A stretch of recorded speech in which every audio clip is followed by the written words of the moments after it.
Hey, happy Monday, everyone. Hope you are doing well. It's a new week, a new opportunity to make it nice, make it good, make it meaningful, and hope you're having an amazing day. This is In the Raw, unscripted, unpracticed, unedited conversation. And speaking of meaningful, there's so many things that are meaningful in our lives. It could be our family, of course, it could be a relationship, it could be our children, it could be a family heirloom, it could be the time that we spend with loved ones, and the list goes on. Things are meaningful. But when you stop and think about all of that, of course, the best thing in life is family, I think. And I think that's the best thing we can have and enjoy. But there's something interesting that Solomon, the person to be known as the wisest person that has ever lived, he said something about this. And he didn't talk about meaningful things. Quite the contrary, he talked about meaningless, what's meaningless. And let me read what he says in Ecclesiastics. He wrote, by the way, just a little context, he wrote this book at the end of his life, after he had lived his life, and he kind of, towards the end of his life, he kind of, he had a time apart from God. He strayed away, he being the wisest person, that's kind of like contrary, but he strayed away from God and he listened to other voices. And then he comes back and he reflects on all that, and he reflects on his life, and he writes the book of Ecclesiastics. And he says this is how he starts it. He says, "The words of the teacher, son of David, king in Jerusalem. Meaningless, he says it twice, says the teacher. Utterly meaningless. Everything is meaningless. What does man gain from all his labor at which he toils under the sun?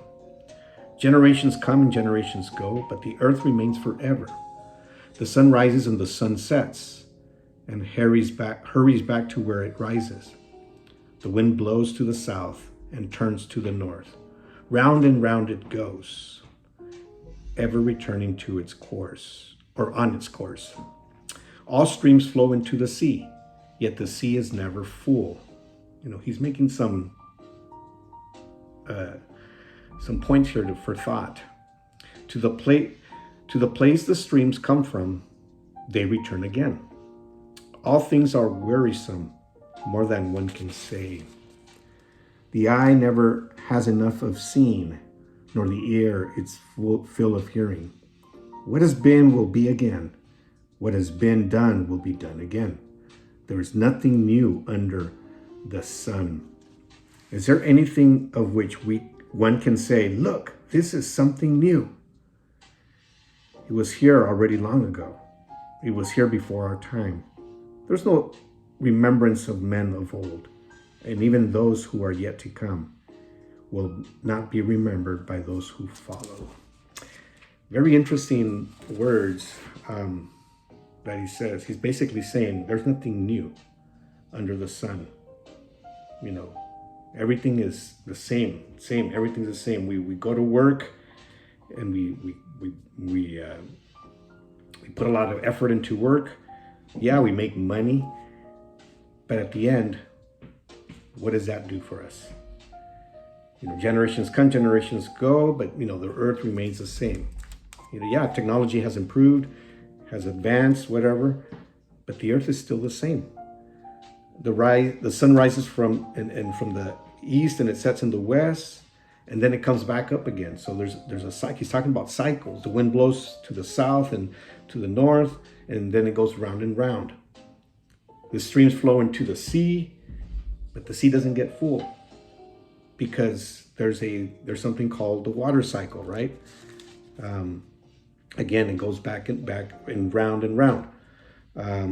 So he's saying everything is just kind of going in circles. That's what he's saying. Everything is just, you wake up in the morning, you get ready, you have breakfast, you go to work, you work all day, you come back, you have dinner, you rest a little bit, and then you go to sleep, and then you get back up and you do the same thing again the next day. And then he says the eye has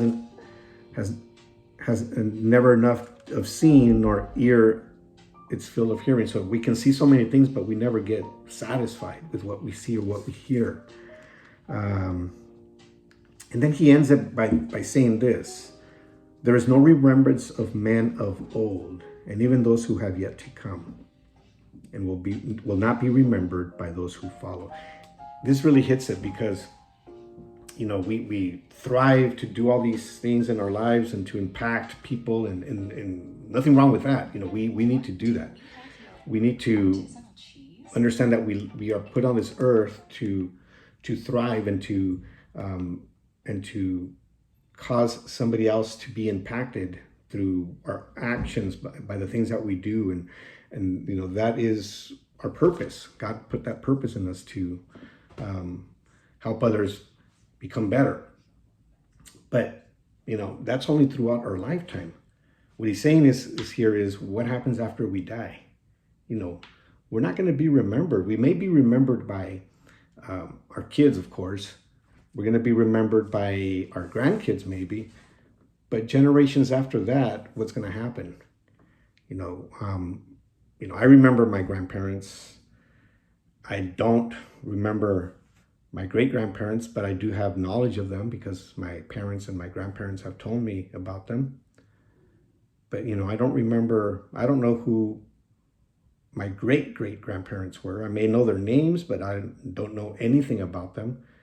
And anybody before them, I don't know who they were. So, after we're gone here, we're only going to be remembered so much. And then, that's what Solomon is saying here.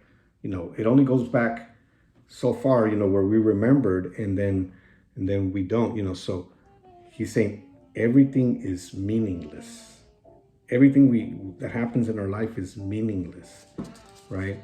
It doesn't matter.